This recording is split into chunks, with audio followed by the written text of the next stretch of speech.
Snoop Dogg doesn't need an introduction, especially in Los Angeles, where he's revered as a legend. Tonight, under the glow of neon lights and the pounding bass spilling from vibrant bars, he and his crew were heading toward one of the city's most exclusive venues, a haven of luxury and class. His sleek black Cadillac Escalade cruised slowly through the bustling street, drawing admiring glances from passers-by. Jason, his longtime friend and manager, sat in the front seat, buzzing with excitement. "This spot is the best in town, Snoop. You're gonna love it. It's where the big players go, and you, my friend, are the biggest player of them all." Tina, the ever-composed voice of reason in their circle, sat in the back, raising a cautious eyebrow. "Let's just hope there's no drama. I don't want to deal with unwanted attention." Snoop chuckled softly, his eyes calm but radiating quiet confidence. This wasn't just any night out. It was a celebration, a toast to the massive success of his latest album, a milestone in his illustrious career. He wanted the night to be nothing short of perfect. As they stepped out of the car, Snoop and his crew instantly became the center of attention. His tailored suit, Jason's lively energy, and Tina's sharp elegance were hard to ignore. But not all the looks they received were welcoming. In the crowd, there were glances of judgment and silent disapproval. They approached the bar's entrance, where two stoic bouncers stood like immovable sentinels. Inside, the pulsing EDM and shimmering modern chandeliers created an atmosphere of opulence. But just as Snoop's crew ascended the steps, one of the bouncers raised a hand, his voice firm but cold. "Sorry, the venue's full." Jason frowned and stepped forward. "You've got to be kidding me. Do you even know who this is? This is Snoop Dogg." His voice was loud, commanding the attention of those nearby. The bouncer, unfazed, raised an eyebrow. "Apologies, but rules are rules. We can't make exceptions." At that moment, a group of wealthy patrons arrived. Their tailored suits and glittering evening gowns exuded extravagance. Without hesitation, the bouncers greeted them with bows and opened the doors wide. One young man in the group, his slicked-back hair shining under the lights, glanced at Snoop and his entourage with a mocking smirk. "Maybe they don't understand the rules here. It's for people who belong." Jason's fists clenched, and he took a step forward, but Tina grabbed his arm. "It's not worth it, Jason," she murmured, her voice steady but barely masking her anger. The bar manager appeared, a middle-aged man in a pristine suit, his smile polite yet tinged with arrogance. "Apologies for the inconvenience," he said, his gaze sweeping over Snoop and his crew. "But we have certain standards. I hope you understand." "Standards?" Jason let out a bitter laugh, his frustration boiling over. "What kind of standards? The kind that keeps people like us outside?" The manager's expression didn't waver. His tone was smooth, almost rehearsed. "We strive to curate a space for those who meet our criteria." The thinly veiled insult stung, but Snoop didn't respond. He stood still, his piercing gaze locked on the manager. He didn't need to shout. His silence spoke volumes, enough to make the man blink and falter for a brief moment. Then Snoop turned away, his voice low yet commanding. "Let's go." Jason stood frozen, unwilling to let it end this way. But Tina tugged at his arm gently. "Don't stoop to their level," she whispered. As they walked back to the car, whispers and murmurs rippled through the crowd behind them. Some sneered, others whispered in hushed tones. The EDM music inside the bar seemed louder, echoing the humiliation they'd just endured. Back at the car, Jason couldn't contain his frustration any longer. "We have to do something, Snoop. They can't treat us like this." Snoop turned to him, his calm demeanor replaced with a fierce determination. "Oh, we will, but not like this." His eyes shifted to the city lights twinkling in the distance. His voice was steady, but it carried the weight of a promise. "They don't want to welcome us? Fine. We'll build our own place, a place where no one gets turned away." It wasn't just a statement. It was a vow. Not just to Jason or Tina, but to everyone who had ever been turned away. This wasn't just an insult. It was fuel for change. And in that moment, a spark was lit. The black Cadillac Escalade rolled slowly through the vibrant, light-filled streets of Los Angeles. Outside, ADM music from bars mixed with the blare of car horns and the murmur of lively conversations, creating an electric atmosphere. Inside the car, however, the mood was completely different. A heavy silence hung in the air. Jason sat in the front seat, his hands clenched into fists, his gaze fixed intently on the window. Tina, seated in the back, had her arms crossed, her expression thoughtful, yet retaining her characteristic calm. Meanwhile, Snoop Dogg, who usually commanded attention with his confident and magnetic demeanor, was unusually quiet, staring straight ahead as if his mind was somewhere far away. Jason was the first to break the silence, his voice brimming with anger. "Who do they think they are to treat us like that? Don't tell me we're just going to let this slide, Snoop." Tina tilted her head, taking a deep breath. "Calm down, Jason. Don't let them drag us down. Reacting right now will only make us look bad, and it won't change a thing." Jason whipped around, his eyes blazing. "Look bad? Did you not just see what they did to us? This is Snoop Dogg, a legend, and they outright refused us. Their so-called standards, that's just a polite way of saying we don't belong." Tina kept her tone steady, but no less sharp. "I get it. But instead of losing your cool, why not channel that energy into something bigger? Do you want to scream in their faces, or do you want to prove them wrong by doing something that forces them to bow their heads?" Jason opened his mouth to argue, but eventually let out a frustrated sigh and turned away. Snoop remained silent. He sat there, his hands resting on his knees, his gaze fixed on the city lights streaming past the car window. In his mind, painful memories from his past surfaced, like unwelcome fragments of a broken mirror. He recalled the first time he was turned away from an upscale restaurant. The manager hadn't explicitly stated the reason, but the man's judgmental and prejudiced stare had said it all. He also remembered the bitterness of being rejected from a major music collaboration simply because his image didn't fit. These memories, though buried deep, resurfaced vividly in this moment. When the car pulled up in front of Snoop's house, Jason pressed on. "We have to do something right now, Snoop. A call-out video, a boycott campaign. Just say the word, and I swear they won't dare show their faces again."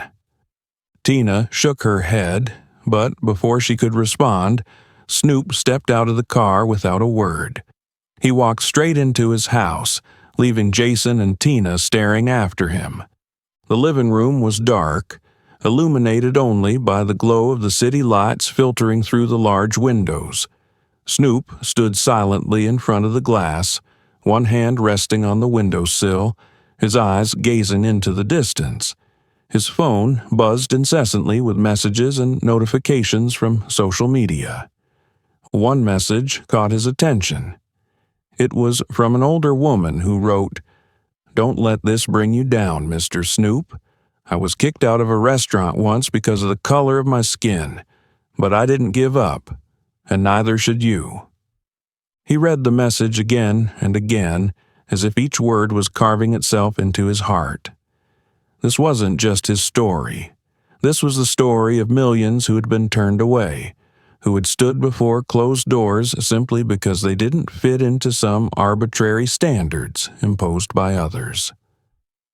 Snoop sat down, picked up his phone, and opened the camera app. There were no professional lights, no scripts, just him, the silence of the room, and the fire burning in his eyes. Tonight, my friends and I were denied entry into a bar. But this isn't just my story. It's the story of all of us. Those who have stood before closed doors. Those who have been rejected, not for what we've done, but for how others see us. He paused for a moment, his voice lowering but each word ringing clear.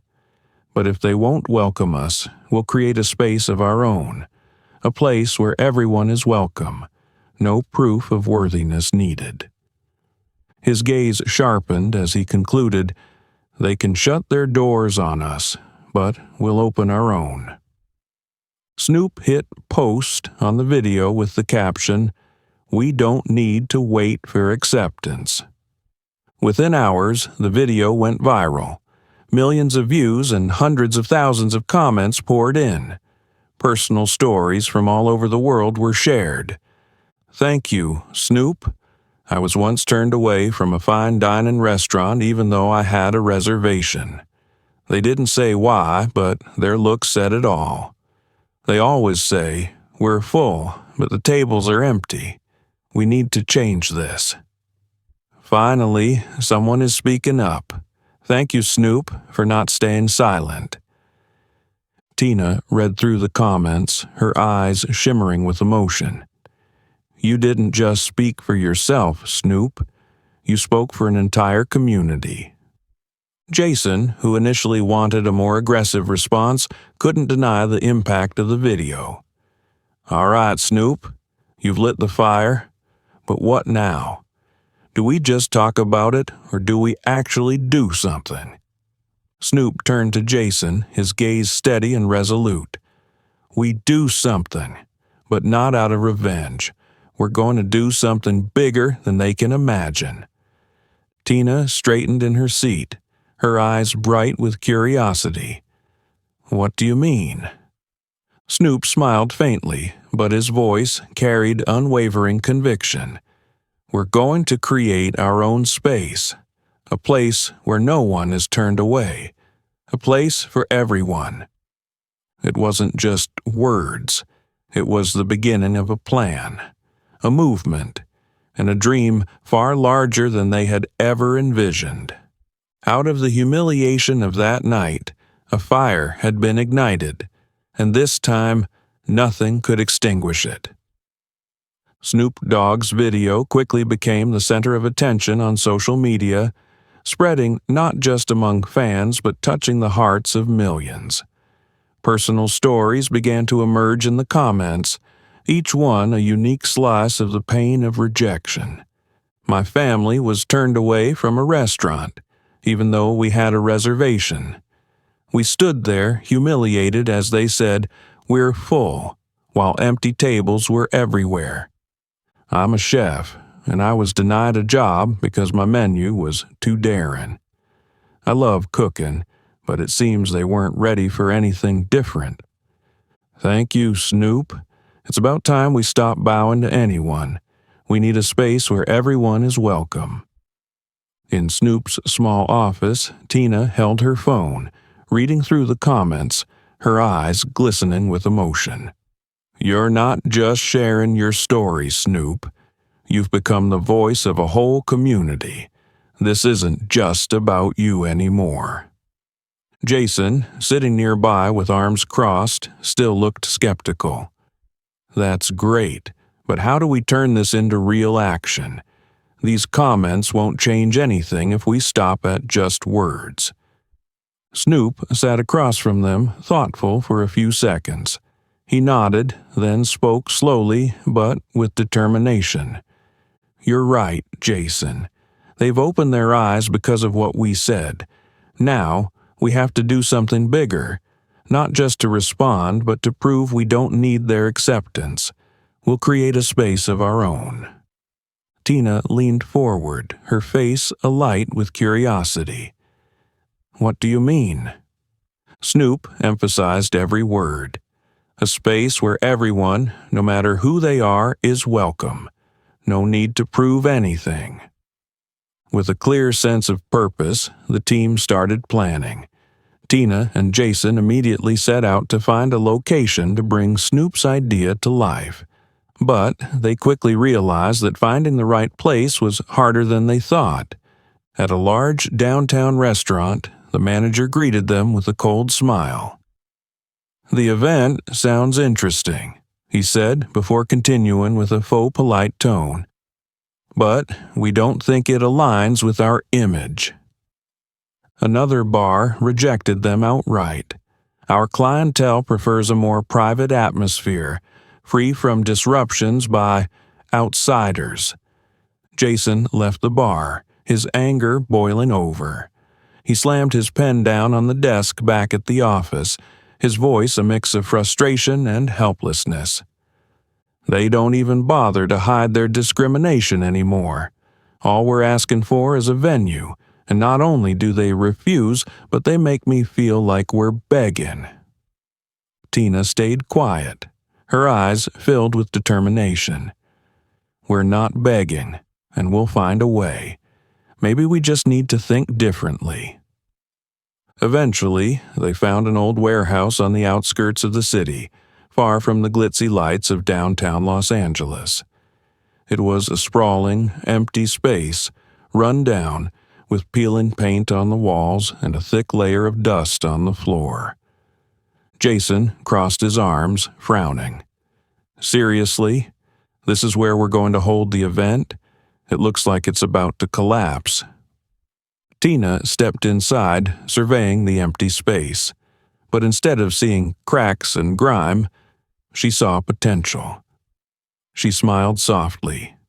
"No, this isn't just an old warehouse. It's a blank canvas, and we're going to turn it into a masterpiece." As they prepared their renovation plans, a message from a young chef named Malik caught Tina's attention.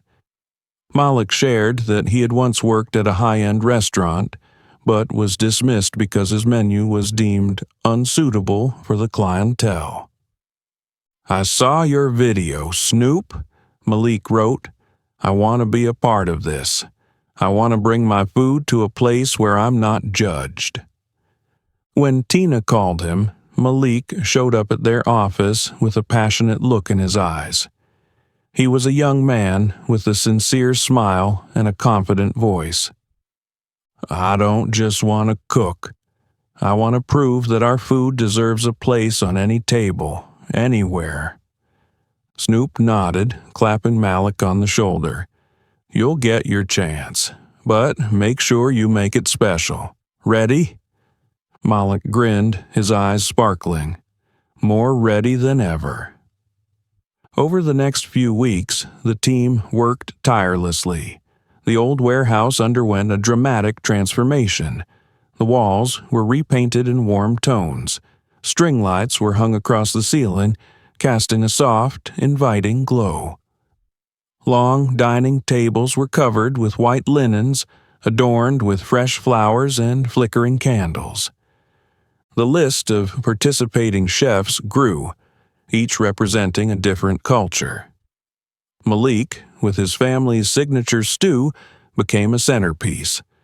Other dishes included Nigerian jollof rice, Mexican tacos, and Asian-inspired appetizers.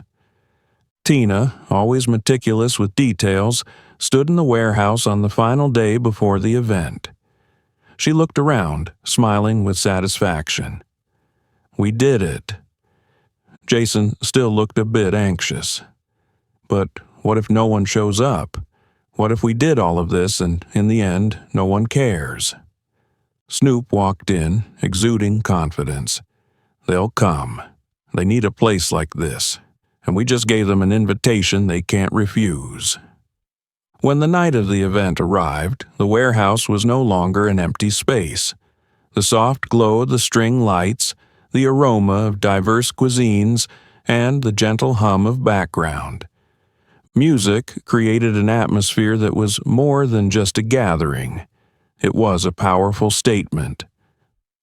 Guests began to arrive, families who had been turned away from upscale spaces, individuals who had stood outside closed doors, and young chefs like Malik, carrying their passion and determination. An elderly woman stopped in front of Snoop, her eyes brimming with tears. "I've waited for this my whole life. This is the first time I've ever felt truly welcomed. Thank you, Snoop." Snoop gently squeezed her hand, his voice warm and steady. "No, thank you. This is our space, and this is just the beginning." Table for All was more than an event. It was a declaration. Everyone deserves a seat at the table, and from that moment, the movement officially began. The first event night of Table for All had finally arrived. The atmosphere in Los Angeles felt different, as if the entire city was anticipating something monumental. The old warehouse, once just a forgotten space on the outskirts, had been transformed into a radiant beacon in the night. Soft golden light from strings of bulbs hanging high above created a cozy yet elegant ambiance. Long dining tables draped in pristine white cloths were adorned with fragrant candles and vibrant bouquets. The walls, previously cracked and dusty, were now covered with dynamic works of art, each painting telling a story of resilience, unity, and hope. The air was filled with tantalizing aromas. In the makeshift kitchen, Malik busily checked every dish. He wouldn't allow any mistakes tonight. Sweat beaded on his forehead, but his eyes shone with determination. This was the moment he had been waiting for his entire life, a chance to prove his cooking was worthy of recognition. As the clocks struck 7 p.m., the first guests began to arrive. They came from all walks of life: ordinary families, young artists, social activists, and people who had followed Snoop's journey online. It wasn't just an event, it was an invitation. This is your place. An elderly woman in a simple brown cardigan stepped inside. She paused in front of Snoop, her eyes glistening with tears. "Thank you, Snoop. Thank you for creating this. For the first time in my life, I feel truly welcome." Snoop gently took her hand, his deep voice warm. "No, thank you. This is our place. This is our story." The crowd continued to flow in. Every smile, every gaze was filled with excitement and emotion. A young family entered, their 2 children eagerly running around to admire the paintings on the walls. A young chef, carrying a basket of ingredients, proudly declared, "I want to contribute tonight." Tina stood near the entrance, watching everyone. She turned to Jason, who still looked anxious, and whispered, "See? They're here." Jason nodded but couldn't shake his nerves. "Let's just hope everything goes smoothly. We can't afford any mistakes." Everything was running smoothly until an unexpected glitch occurred. Just as everyone was settling into their seats, the main lighting system suddenly went out. The space plunged into darkness for a moment, enough to stir murmurs through the crowd. A few people turned on their phone flashlights, their faint beams adding to the tension. In the kitchen, Malik froze. He turned to Tina and Jason, his voice edged with concern. "What now?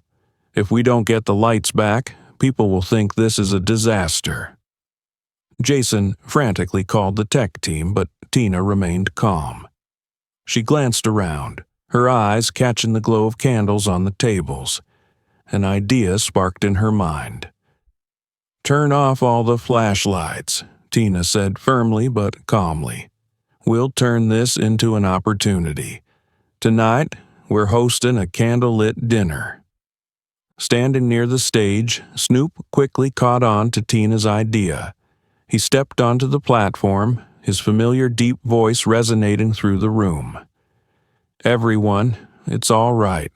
This is just a small change of plans. This gentle lighting makes everything feel cozier, doesn't it?" The crowd chuckled, and the murmurs faded. The staff quickly brought out more candles, their flickering glow gradually filling the space, turning what could have been a disaster into an unexpected and enchanting highlight. As the meal was served, the rich aromas of the dishes began to captivate everyone. Malik and the other chefs poured their hearts into creating not just delicious food, but meaningful experiences. Malik's Creole stew, bursting with the bold flavors of the American South, earned widespread praise. Nigerian jollof rice, spicy and vibrant, celebrated African culinary traditions. Traditional Mexican tacos, brimming with authentic flavor, spoke of cultural harmony. Innovative vegetarian dishes, plated like works of art, delighted those with a taste for elegance. Every dish told a story, and each story was shared through laughter, gratitude, and the connections formed between strangers. At one table, a middle-aged man spoke emotionally. "Years ago, my family and I were turned away from a restaurant. Tonight, it feels like the world has been set right. This isn't just a meal, it's healing." At another table, a young woman looked around and softly said, "I never thought I'd feel like I belonged anywhere. This is the first time." As the meal neared its end, Snoop returned to the stage. The candlelight reflected off his face, creating an image both powerful and moving. Holding a microphone, his voice rang clear. "Tonight, we sit together, not just to enjoy a good meal. We're here to prove one thing. No one gets to decide that we don't belong."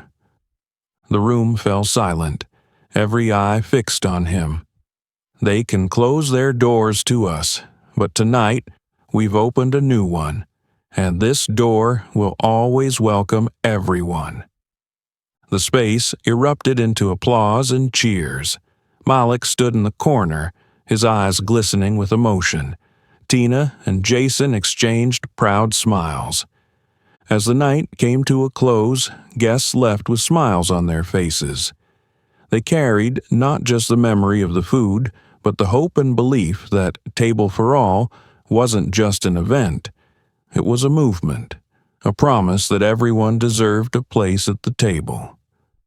Snoop stood by the door, shaking hands and thanking each person. When the last guest had left, he turned to look at the now empty space. Yet, the echoes of the night lingered in his heart. Tina approached him, placing a hand on his shoulder. "We did it," she said, her voice full of emotion. Snoop nodded, his eyes filled with determination. "This is just the beginning. There will be more tables, and we'll show everyone they're always welcome." Tonight, Table for All was not just an event. It was the start of a revolution in recognition and unity. The morning after the first Table for All event, the atmosphere in Los Angeles felt different. The event had exceeded all expectations, but its impact didn't fade with the night. Images and videos from the evening spread like wildfire across social media. The most beautiful moments, candlelit ambiance, smiling guests, and vibrant dishes were everywhere, from Instagram to Twitter. Posts and hashtags like #HowTableForAll, Wow We Belong, and No More Closed Doors quickly started trending. People weren't just praising the aesthetics and food, they were talking about the deeper meaning of the event. This isn't just a meal, it's a statement. Everyone deserves a seat at the table. Thank you, Snoop, for starting this. This isn't just a party, it's a dream made real. I've never felt like I truly belonged anywhere until now.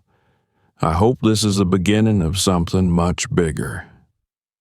At the team's office, Tina, Jason, and Snoop sat together, scrolling through the posts. Tina, reading and jotting down notable comments, had a glimmer of pride in her eyes. "Look at this, Snoop. This isn't just our story anymore. People everywhere are talking about it, feeling what we wanted to convey." Jason, usually pragmatic and a bit skeptical, couldn't hide his excitement this time. "We've created something truly massive, but if people have such high expectations, we need to do something next to keep this momentum going." Snoop sat in thoughtful silence, gazing out the window. "We've sparked a flame, but now we need to sustain it. What we do next can't just be another event. We need to empower others to do the same." Just days later, emails and messages began pouring in from all over. People from cities like Chicago, Atlanta, Houston, and New York expressed their desire to host Table for All events in their communities. Some were young chefs eager to share their culinary talents without judgment. Others were activists seeking to create welcoming spaces for those who had been excluded. One email from a chef in Chicago moved Tina deeply. She read it aloud to the group. "I've worked in fine dining for over a decade, but I've always been treated like an outsider because I didn't fit the image they wanted. Snoop's video made me realize it's time for change. I want to help create a space where everyone is welcome." Jason slammed the table enthusiastically. "This is it. This is how we expand, not just by hosting more events, but by spreading the movement everywhere." Tina nodded, starting to outline a detailed plan. "We need to provide guidelines for them to organize their own events, but it can't just be a simple document. We need a support network where people can connect and share resources." As the movement gained traction, it inevitably faced criticism. Some accused Table for All of politicizing food and causing division instead of unity. Critical voices emerged on conservative media outlets, with some dismissing the movement as a publicity stunt. One article was titled, "Table for All or Just a Blame Game." At the office, Jason read the piece aloud, visibly irritated. "They don't get it. We're trying to bring people together, not divide them. They're just trying to undermine what we've achieved." Tina maintained a calm tone, but couldn't hide her seriousness. "We can't let this criticism derail us. They're talking because we're making an impact. If there's no pushback, it means we're not really addressing the issue." Snoop, who had been quiet, finally spoke. "They can say whatever they want. We're not doing this for them. We're doing this for the people who've been excluded. As long as we stay true to our purpose, they can't stop us."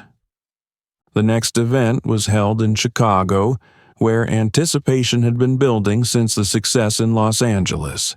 Snoop, Tina, and Jason flew in to attend and support the local organizing team. A warehouse in Chicago was chosen as the venue, decorated in a similar style but infused with the city's unique spirit. Murals reflecting the community's diverse culture adorned the walls. The menu reflected Chicago's melting pot. Deep dish pizza, a local favorite, took center stage. Nigerian suya, a spicy grilled meat dish, brought bold African flavors. Tacos al pastor, rich with Mexican tradition, celebrated cultural fusion. Malik joined this time, not just as a chef, but as a mentor, inspiring young chefs in the area. Toward the end of the evening, a middle-aged man stood up to speak. "This isn't just a meal. This is a declaration that we no longer have to bow our heads to anyone.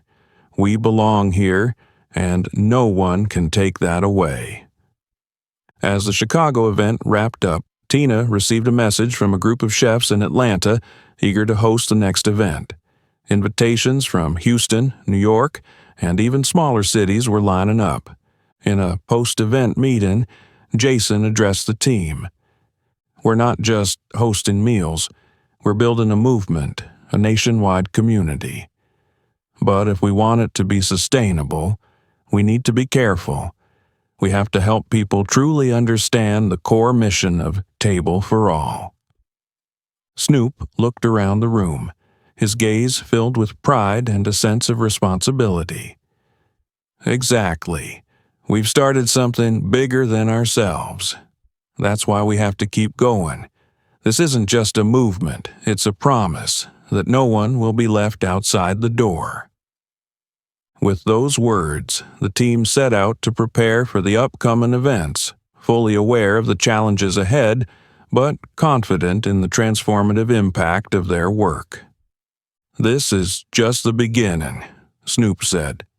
"Every meal, every city, every person who joins, each one is part of this story." A few months after the first event in Los Angeles, Table for All had exceeded every initial expectation. The movement didn't just resonate across the nation, it broke through borders, reaching communities that had long been excluded worldwide. These meaningful gatherings had become symbols of unity, celebrating the intrinsic value of every individual. On social media, the hashtag #TableForAll appeared not only in major U.S. cities, but also in countries like the UK, France, Japan, Nigeria, and Brazil.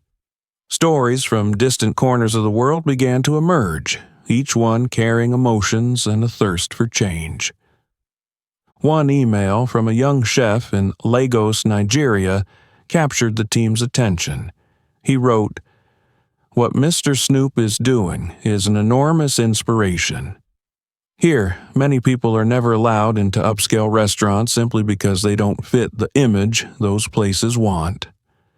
I want to host a Table for All event in Lagos to prove that hospitality has no boundaries." Tina read the email, her eyes glowing with excitement. "We're not just changing how people view closed doors. We're igniting a global dream." Jason smiled softly, though his voice carried a note of caution. "That's amazing, but we need to be prepared. Once this movement becomes global, all eyes will be on us. Failure is no longer an option." To meet the growing momentum, the team began building a comprehensive support system so diverse communities could easily organize Table for All events. Tina spearheaded the project, developing a detailed organizer toolkit that included venue selection guide, tips on identifying suitable spaces and persuading owners to collaborate, chef and artist networks, a directory of individuals willing to contribute, from chefs and musicians to visual artists, funding resources, strategies for securing financial support from local businesses and organizations. "We're not just giving people tools," Tina said during a meeting, "we're empowering them to create their own spaces." Jason took charge of securing larger partnerships for financial backing. He reached out to food, art, and music brands, convincing them that supporting Table for All wasn't just about joining a movement, but about building a positive social image. As new events unfolded, memorable stories continued to emerge. At an event in New York, a single mother with 2 young children shared, "My kids always ask why we never go to the fancy restaurants they see on TV. Today, I can finally tell them, we belong here, this is our space." In Houston, a young chef who had been denied opportunities at high-end restaurants organized his own Table for All event. He served dishes that had previously been dismissed as too simple. Overwhelmed with emotion, he told Snoop, "You didn't just help me find my passion. You made me believe I deserved to be recognized." Malik, the young chef from the first Los Angeles event, had now become a symbol of the movement. He appeared at multiple events as an ambassador, inspiring other young chefs. At a Chicago gathering, Malik shared, "Table for All didn't just change the way I cook, it changed how I see myself. I'm not just cooking for others. I'm telling my own story through my food." Not everything went smoothly. Some communities faced challenges organizing their events due to conservative backlash or lack of funds. In a small Texas town, a venue canceled at the last minute, citing concerns about image. The event was relocated to a public park just hours before it was set to begin. Snoop, Malik, and the team personally helped set up tables and prepare food. "This is why we do this," Snoop told the team. "Every rejection is an opportunity to show we don't need anyone's permission." Meanwhile, some conservative media outlets criticized the movement, calling it the politicization of dining and accusing Table for All of creating division instead of unity. Tina responded calmly. "They say that because they've never been excluded. But this isn't for them. It's for those who've stood outside the door, wondering why they weren't worthy of stepping in." During a team meeting, Snoop presented a bold idea. "We need a global event to mark the next step, something that connects people from all over the world, not just to celebrate but to share stories, cultures, and dreams." Tina chimed in, "A truly big event. We need an iconic location, like a major square in New York, Paris, or Lagos, and we stream it live so everyone around the world can join." Jason agreed. "We'll invite chefs, artists, and activists from everywhere. This won't just be a meal, it'll be the world coming together to break down invisible barriers." Planning for the first global event began. Malik was chosen as the official representative, not only for his talent, but also because his story had inspired so many. Renowned chefs, musicians, and artists from across the globe committed to participating, promising to make this a cultural celebration unlike any other. In a media interview, Snoop shared, "Table for All isn't just about a meal. It's a reminder that we don't have to wait to be accepted. Everyone deserves a seat at the table, no matter who they are or where they come from." The night before the global event, Snoop sat alone by a window, gazing at the twinkling lights of Los Angeles. He thought back to the moment it all started, the humiliation, the pain, and the resolve. From a small act of rejection, they had built a movement no one could have imagined. Tina walked in carrying a glass of wine. "How do you think tomorrow will go?" she asked. Snoop smiled, his eyes alight with hope. "It'll be the first step toward a world where no one has to stand outside the door anymore." Tomorrow, when the stage lights came on, Table for All wouldn't just be a movement. It would become a global mission, breaking boundaries and bringing everyone to the same table. Times Square, New York, where the dazzling lights never dim, has become the center of the world. Table for All, once a humble idea, has grown into a global movement, and today it takes a monumental step forward. The movement's first worldwide event promises not just a gathering or a celebration, but a declaration, a firm assertion that everyone, regardless of who they are or where they come from, deserves a seat at the table. From early morning, the square is adorned in spectacular fashion. Rows of long dining tables draped in white cloths stretch through the open space, accentuated by vibrant floral arrangements. Massive LED screens surrounding Times Square display images and videos from previous Table for All events, alongside poignant messages. Together we belong. Every table is for everyone. Tina, the lead organizer, is her usual bustling self, meticulously overseeing every detail, from sound and lighting to the menus crafted by international chefs. "This is our biggest event yet. There's no room for mistakes," she tells her team with resolute determination. Jason is equally occupied, coordinating reporters and global media outlets to ensure the event reaches millions of viewers around the world. "We're not just hosting an event, we're redefining how the world perceives unity," he emphasizes to his team. In the mobile kitchen area, Malik and a team of chefs are putting the final touches on exquisite dishes. Chefs from across the globe have come together to contribute their culinary expertise.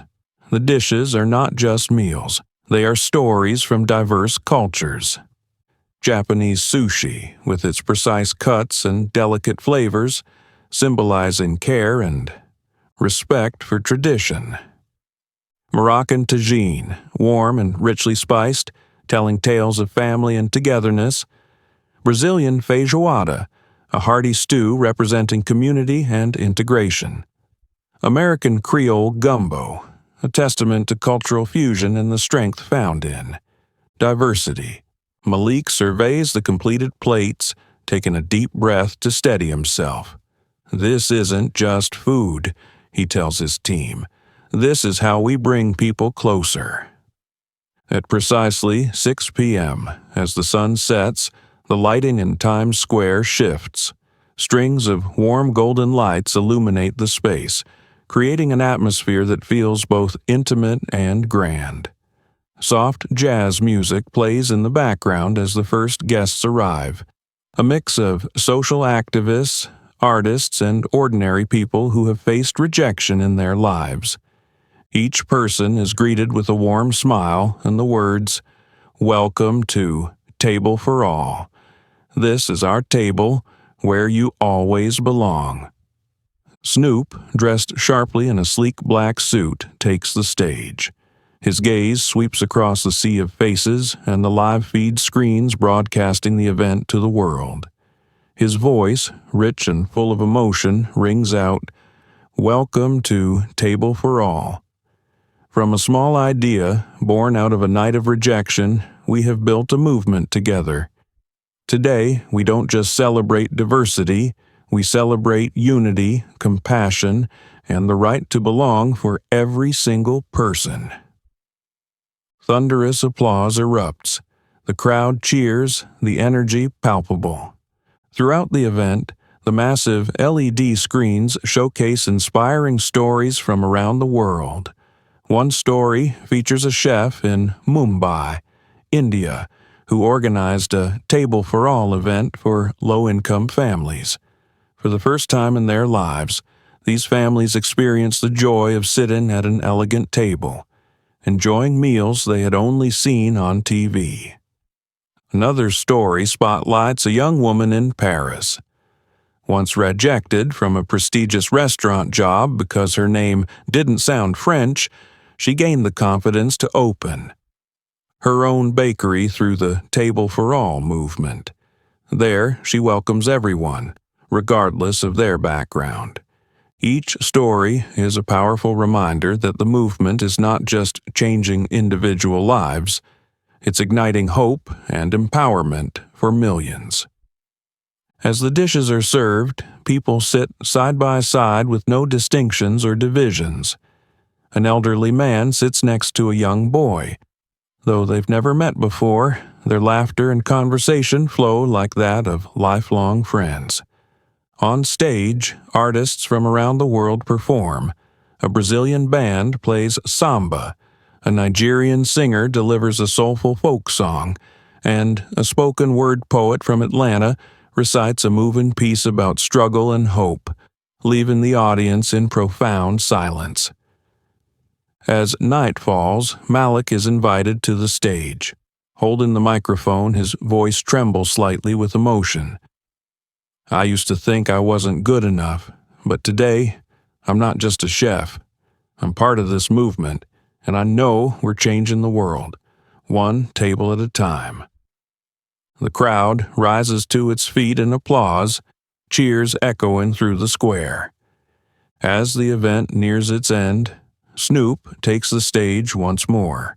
His voice is firm and resolute. Tonight, we didn't just celebrate, we sent a message. No one, anywhere, should ever be left outside closed doors. Everyone deserves a seat, and our work isn't done yet. He looks directly into the camera as if speaking to each person watching the broadcast. If you're watching this, I want you to know you're not just a witness. You're part of this movement. Stand up, open doors, and create spaces of your own. We can do this, together. The crowd erupts in applause once more. A historic evening draws to a close, but the Table for All movement has only just begun. As guests leave, they carry with them not just cherished memories but also a sense of inspiration to take action. Malik watches the final attendees depart, his heart brimming with hope. Tina and Jason join Snoop, and the three of them stand in quiet reflection, gazing at the glowing words displayed on the massive screen. Table for all. Together, we belong. Breaking the silence, Tina says, "We did it, but this is just the beginning." Snoop nods, his eyes resolute. "We've got more work to do, but I know we're on the right path." From Times Square, the Table for All movement is no longer just an initiative. It has become a global mission, breaking down barriers and bringing everyone to the same table, a table where no one is left behind. Table for All is not just about a meal, it's a symbol of unity, compassion, and fairness. It's a reminder that everyone deserves to belong, not just in physical spaces, but in each other's hearts. Let's continue spreading this message, opening doors for those standing on the fringes of society. If this story resonates with you, subscribe to our channel to follow our journey and share this message with those who need it. Together, we can create a world where every table is for everyone.